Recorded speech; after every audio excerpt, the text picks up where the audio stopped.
భగత్ సింగ్ రాజ్గురు మహాదేవ్ 94వ వర్ధంతి సందర్భంగా గాంధీ బొమ్మ వద్ద ఉండే సండే మార్కెట్ మీటింగ్ హాల్ నందు పీడీఎస్ఆర్ విద్యార్థుల సంస్థ ఎన్వైఎస్ నవయుగ సమైక్య ఆధ్వర్యంలో వర్ధంతి వేడుకలను ఘనంగా నిర్వహించారు.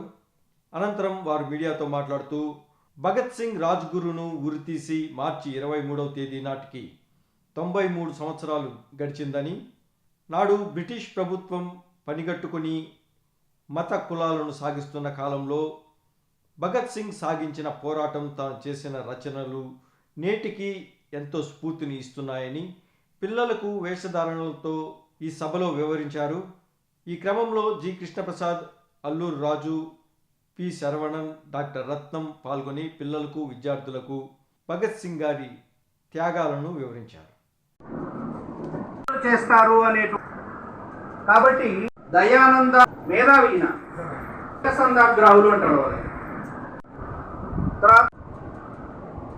ఈరోజు భగత్ సింగ్, రాజ్గురు, సుఖదేవులని ఉరితీసిన రోజు, వారి 94వ వర్ధంతి.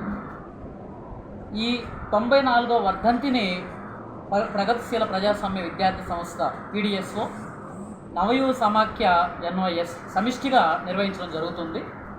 అయితే ముఖ్యంగా ఈరోజు వారి వర్ధంతి సందర్భంగా యువకులు, విద్యార్థులు అందుకోవాల్సిన స్ఫూర్తిని ఈరోజు మనం అందుకోవాలి. ఆ రోజు భగత్ సింగ్ కోరుకున్నది సంపూర్ణ స్వాతంత్రం. ఇక్కడ ప్రజలు దేనికి ఇబ్బంది పడకుండా, తిండికి కానీ, వైద్యానికి కానీ, విద్యకు కానీ ఇబ్బంది పడకుండా ప్రజలందరూ కూడా స్వేచ్ఛగా జీవించే సంపూర్ణ స్వాతంత్రం కోరుకున్నాడు. మరి ఆ భగత్ సింగ్ ఏదైతే కోరుకున్నారో ఆ స్వాతంత్రం నేటికి నెరవేరలేదు.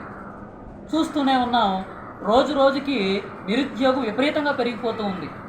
మన ప్రభుత్వాలు మారుతూ ఉన్నాయి కానీ నిరుద్యోగం మాత్రం ఎవరూ కూడా తగ్గించలేకపోతున్నారు. ఇప్పుడు ఏర్పడిన ప్రభుత్వం కూడా అధికారంలోకి రాగానే డిఎస్సి ఇస్తాను అని చెప్పినప్పటికీ నేటికి తన తొలి సంతకం చేసిన ఫైల్ ఏదైతే ఉందో దాన్ని కూడా అమలు చేయలేకపోతున్నారు. అదేవిధంగా ఇంకొక వైపు రాజకీయాల్లో మతాల మధ్య చిచ్చు పెట్టేటువంటి మాటలు ఎక్కువైపోతున్నాయి.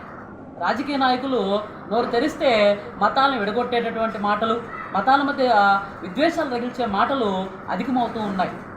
ఇంకోవైపున కులం పేరుతో ఒక అంతరాలను సృష్టిస్తూ ఒకరినొకరు దాడులు చేసుకుని చంపుకునేటువంటి ఆ యొక్క అలవాట్లు కూడా, ఆ యొక్క పద్ధతులు కూడా ఎక్కువైపోతూ ఉన్నాయి.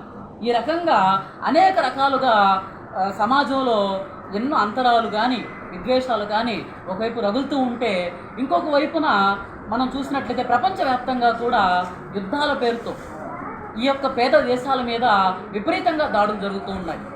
ఆనాడు భగత్ సింగ్ సామ్రాజ్యవాదం నశించాలి అని బ్రిటిష్ వాళ్ళకి మీద ఎదురు తిరిగి పోరాడారు.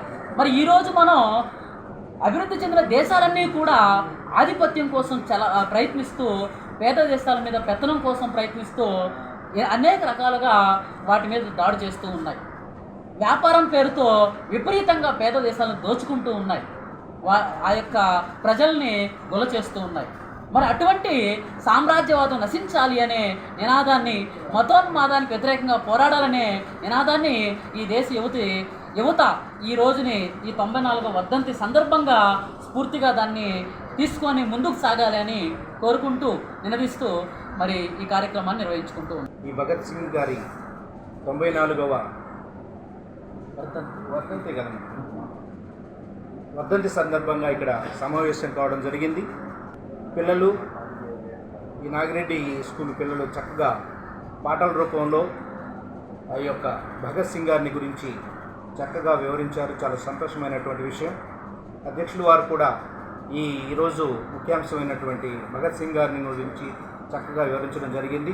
మన సువిశాలమైనటువంటి ఈ భారతదేశాన్ని పరిపాలించడం కోసం వ్యాపార నిమిత్తమే వచ్చినటువంటి డచ్ వారు, పోర్చుగీస్ వారు, బ్రిటిష్ వారు ఇక్కడ వ్యాపార నిమిత్తమే వచ్చి మన రాజకీయాల్లో జోక్యం కలిగించుకొని చివరికి మన భారతదేశాన్ని పరిపాలించగలిగినటువంటి స్థితికి వెళ్ళారు.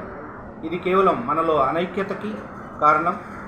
కాబట్టి నేను చెప్పేది ఒకటే, ప్రజలందరూ సమైక్యంగా ఉండాలి.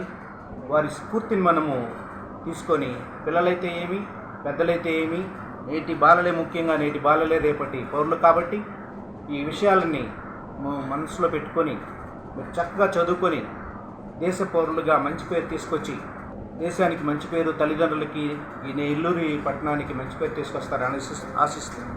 ఈ బ్రిటిష్ వారు మన దేశాన్ని పరిపాలిస్తున్నారు. నిరంకుశంగా వీళ్ళని బయటికి పంపించాలి, మన దేశాన్ని మనం పరిపాలించుకోవాలి అనేటువంటిదే ఇతని యొక్క ధ్యేయం.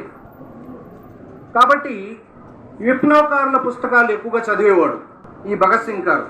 ఇతను 15వ సంవత్సరం వచ్చినప్పటికీ హిందుస్థాన్ సోషలిస్ట్ ఆర్మీ అనేటువంటి ఒక సేనను స్థాపించాడు.